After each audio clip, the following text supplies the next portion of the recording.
حضرت عمر فاروق رضی اللہ تعالیٰ عنہ نے نبی کریم صلی اللہ علیہ وآلہ وسلم کو خانہ کعبہ میں نماز کی ادائیگی کا مشورہ دیا، اور یوں پہلی بار نبی کریم صلی اللہ علیہ وآلہ وسلم کی امامت میں خانہ کعبہ میں مسلمانوں نے نماز کی ادائیگی کی۔ اس طرح کی رائے دینے کی وجہ سے ہی نبی کریم صلی اللہ علیہ وآلہ وسلم نے آپ کو فاروق کا لقب دیا، جس کا مطلب ہے وہ شخص جو صحیح اور غلط کے فرق کو واضح کرے۔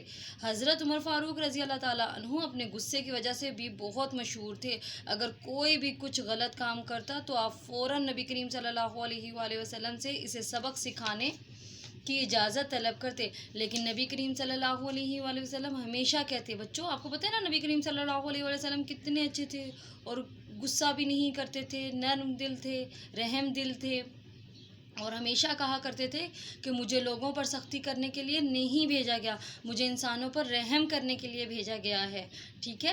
تو جب نبی کریم صلی اللہ علیہ وآلہ وسلم اس دنیا سے پردہ فرما گئے اور جب حضرت عمر فاروق رضی اللہ تعالیٰ عنہ کو یہ دکھ بھری خبر پہنچی تو آپ نے کہا کہ اگر کسی نے کہا کہ محمد صلی اللہ علیہ وآلہ وسلم اس دنیا سے چلے گئے ہیں تو میں اسے زندہ نہیں چھوڑوں گا۔ حضرت ابو بکر صدیق رضی اللہ تعالیٰ عنہ کے سمجھانے پر حضرت عمر فاروق رضی اللہ تعالیٰ عنہ نے اس تلخ حقیقت کو تسلیم کیا۔ دیکھیں بچوں، میں نے حضرت ابو بکر صدیق رضی اللہ تعالیٰ عنہ کی جو کہانی تھی نا، اس میں بھی آپ کو یہی بتایا تھا نا حضرت عمر فاروق رضی اللہ تعالیٰ عنہ کے بارے میں۔ آج ہم ان کی جو ہے نا کہانی پوری تفصیل سے پڑھ رہے ہیں۔ چلیے دیکھیے آگے کیا ہو رہا ہے۔ مسلمانوں کی رائے میں اختلاف تھا، ٹھیک ہے، کہ نبی کریم صلی اللہ علیہ وآلہ وسلم کی وصال کے بعد کسے مسلمانوں کا خلیفہ بنایا جائے۔ تب حضرت عمر فاروق رضی اللہ تعالیٰ عنہ نے لوگوں کو مخاطب کر کے حضرت ابو بکر صدیق رضی اللہ تعالیٰ عنہ کے عظیم کردار کی طرف توجہ دلائی۔ انہوں نے لوگوں کو حضرت ابو بکر صدیق رضی اللہ تعالیٰ عنہ کی نبی کریم صلی اللہ علیہ وآلہ وسلم سے قربت کا ذکر کر کے انہیں مسلمانوں کا پہلا خلیفہ بنانے کا مشورہ دیا۔ لوگوں نے آپ کی بات سنی اور حضرت ابو بکر صدیق رضی اللہ تعالیٰ عنہ کو اپنا خلیفہ بنا لیا۔ حضرت ابو بکر صدیق رضی اللہ تعالیٰ عنہ کی خلافت کو زیادہ عرصہ نہیں گزرا تھا کہ ان کا انتقال ہو گیا۔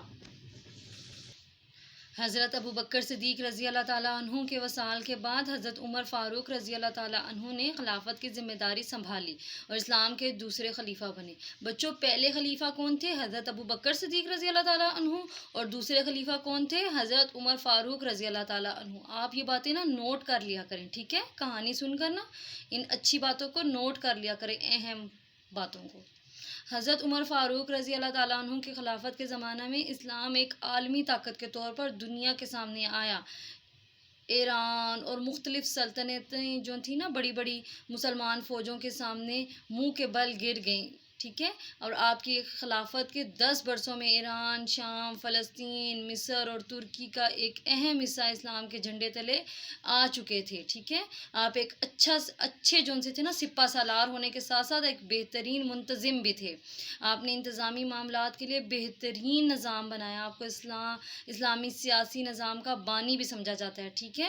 آپ نے تیزی سے پھیلتی اسلامی سلطنت میں خدا کا قانون لاگو کیا، ٹھیک ہے، اور شہریوں کے حفاظت کے لیے پولیس کا نظام بھی متعارف کروایا پہلی دفعہ، ٹھیک ہے، پہلی دفعہ بچوں اس وقت جو سے نا پولیس کا نظام متعارف کروایا تھا کس نے؟ حضرت عمر فاروق رضی اللہ تعالیٰ عنہ نے، ٹھیک ہے، اور انہوں نے نا وظیفے بھی مقرر کیے غریبوں کی مالی مدد کے لیے۔ اسلامی فوج کو محفوظ کرنے کے لیے مرکزی دفاتر اور قلعے تیار کیے۔ اسلامی تہذیب و ثقافت کے فروغ کے لیے نئے شہر قائم کیے۔